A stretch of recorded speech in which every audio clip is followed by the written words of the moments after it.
আমরা মরতে শিখে গেছি, যারা মরতে শিখে যায় তাদেরকে কেউ মারতে পারে না।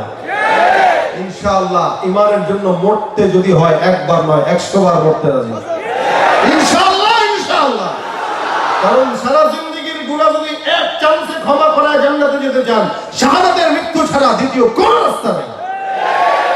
শাহাদাতের মৃত্যু একমাত্র মৃত্যু, যেই মৃত্যু সকল গুনাহকে ক্ষমা করায় সোজা জান্নাতে পাঠায় যায়। সোজা সোজা জান্নাতে পাঠায় যায়, জান্নাতের পাখি বানায় ভিতরে উড়ায় যায়। আল্লাহ পাক আল্লাহুম্মা রযুকনা শাহাদাতান ফি সাবিলিক, আমিন।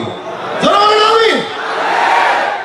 তাহলে ভাইরা আমার, সম্পদ লাগবে, সন্তান লাগবে, ফসল লাগবে, বেশি বেশি ইস্তেগফার করবেন যারা কৃষক আছে।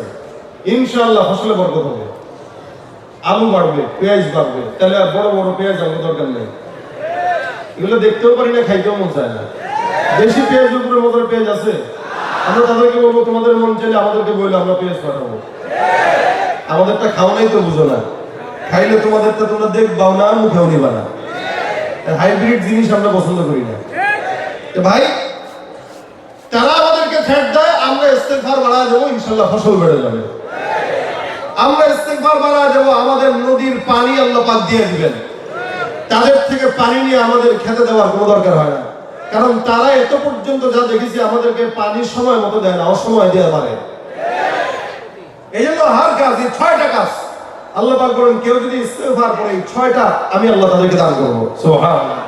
গুনাহ মাফ করবেন, আসমান থেকে উপকারী বৃষ্টি দিবেন, সম্পদ দিবেন, সন্তান দিবেন, ফসল দিবেন, নদীর পানি প্রবাহিত করে দিবেন। সুবহানাল্লাহ।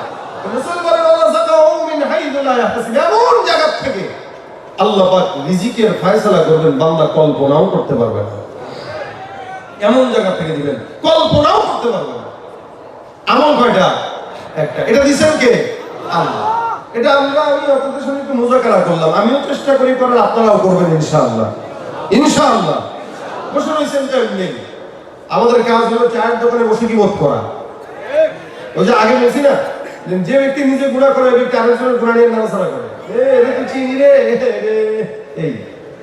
আবার আপনি যদি মনে করেন চায়ের দোকানে 10 জন বসে রয়েছে, কেউ একটু গীবত করতেছে, মাঝখান দিয়ে আপনি খালি একটু বললেন আস্তাগফিরুল্লাহ, সে কি বলুন বাপরে বাপ বুঝুন কি কয়নি ভাই, বলুক। আর কেউ যদি কয় খাইছে, কালকে করছে আকাম, আজকে কয় ইস্তেগফার। একটু আগে দেখলো একটা আকাম করে আছে, এখন আস্তাগফিরুল্লাহ। আরে ভাই, আকাম করি বলে তো ইস্তেগফার করি।